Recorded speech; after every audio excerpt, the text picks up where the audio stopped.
could you imagine somebody following this exact path? Step one, I'll use me as the example. Daniel wants higher returns on my money. And so I'm trying to find good ways to find higher returns. So the first thing that I would do if I was laying on my couch or sitting in my chair at 10 o'clock at night thinking about this, I'm going to hop on Google and I'm going to Google search something like what investment classes yield the highest returns or what investments can make the most money. Now, what's probably going to happen is when I search that, I'm going to see, first and foremost, a ton of websites. I'll have blog posts. I'll have news articles. I'll have probably some like sponsored ads coming at me all the time. But I don't really want to read through all of that, right? It was this kind of thought that just scattered through my brain thinking I want higher returns, but everything that I got was these big news articles or these big blog posts, or perhaps it's one of those slideshow click-throughs that we all really dislike.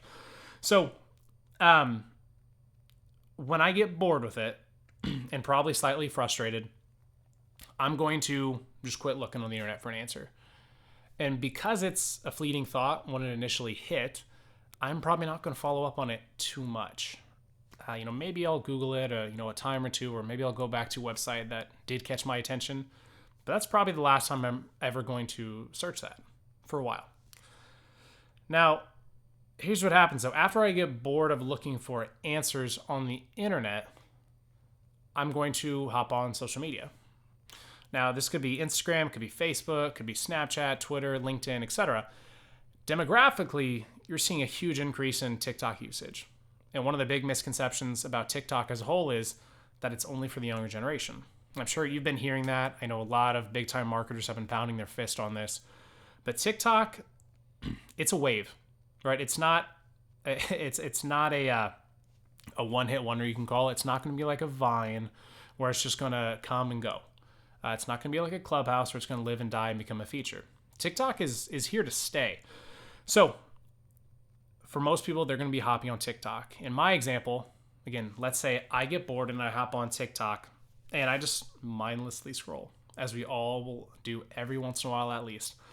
But I start seeing, 1 to 2, maybe 3-minute videos related to investing and financial products and tips on getting higher returns on your investments and investment mistakes to avoid if you want higher returns.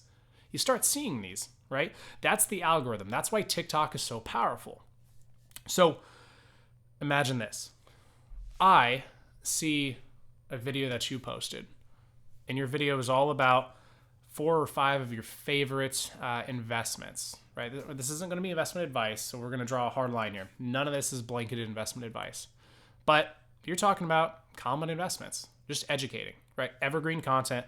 What is a 401k? What is a Roth IRA? What is a mutual fund? Like, you're just talking about stuff. Now, as I start seeing your videos, I start to get more intrigued and more curious if you're making good content. But I've now replaced in my head, if I want to learn more about this, I'm just going to go to your profile and watch your videos. Instead of hopping back on Google and typing in what investment classes yield the highest returns or anything of the sorts. Right, now I'm hooked. Now I found what I wanted as I was mindlessly scrolling, and now I'm seeing your content and I'm yours. Like at this point, you have got me hooked in, and it's your game to lose. Now, obviously, you'll never know when people are watching your content for the most part. That's going to be one of the big caveats to all of this. So you just have to be consistent and just keep posting.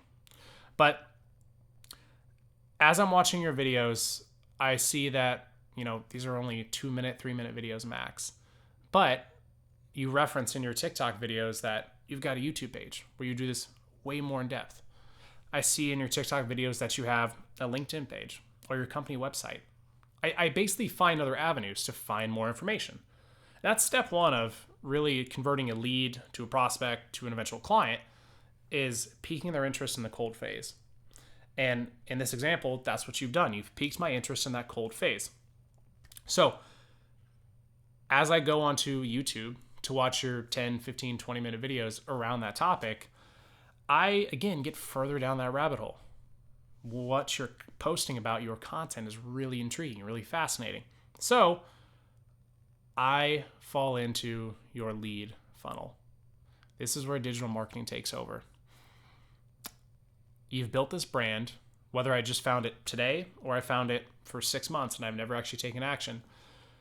I see that you've got this content, and I see that it's not just one video doing this content over and over and over again. I see you have multiple around different things.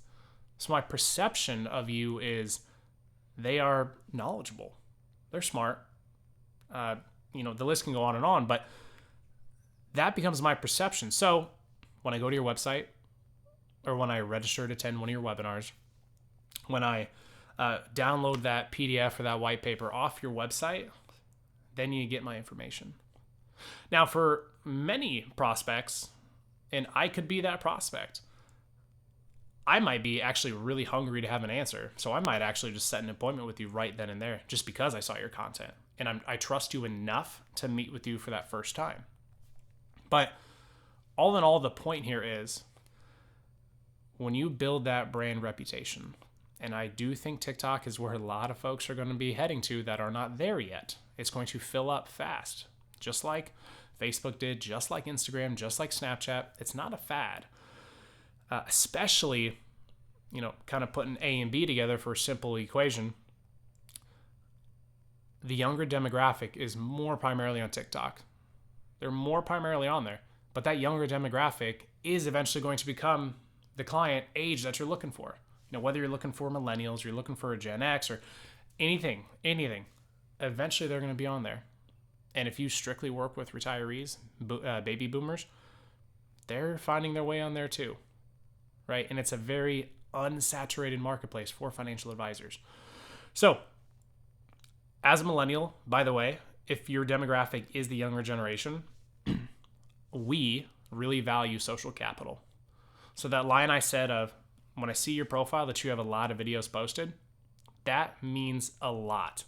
Someone who has 1 or 2 videos and they blew up and became viral, that's not really that appealing to us, because we want to have that recognition. We want to know that we can trust you. Even though we never talk to you, trust is built through repetition. There's a misconception in, not just in sales, but in business, that what matters most is the length of time, or in other words, the duration of a conversation when you're trying to build trust. And that's not accurate. What matters when you're trying to build trust is frequency of conversations.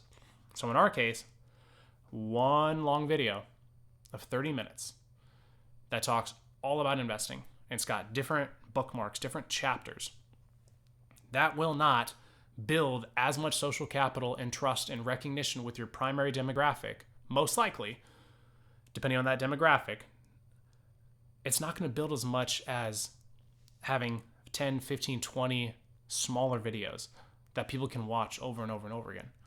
Whether you're wearing the same clothes, or whether you're talking about similar stuff, or whether you've got the same thing on the whiteboard in the background, it doesn't matter. It's repetition. People want to know that you're posting the content, that you're visibly putting in an effort, quite frankly.